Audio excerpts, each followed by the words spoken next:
We are looking at how to pronounce these words and more confusing vocabulary, including from science, so stay tuned to the channel to learn more.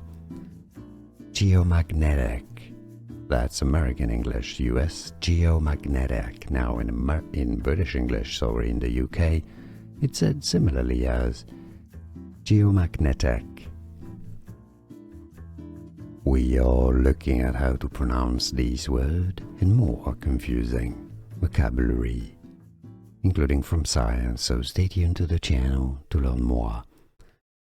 Geomagnetic, that's American English, US geomagnetic. Now in British English, sorry, in the UK, it's said similarly as geomagnetic.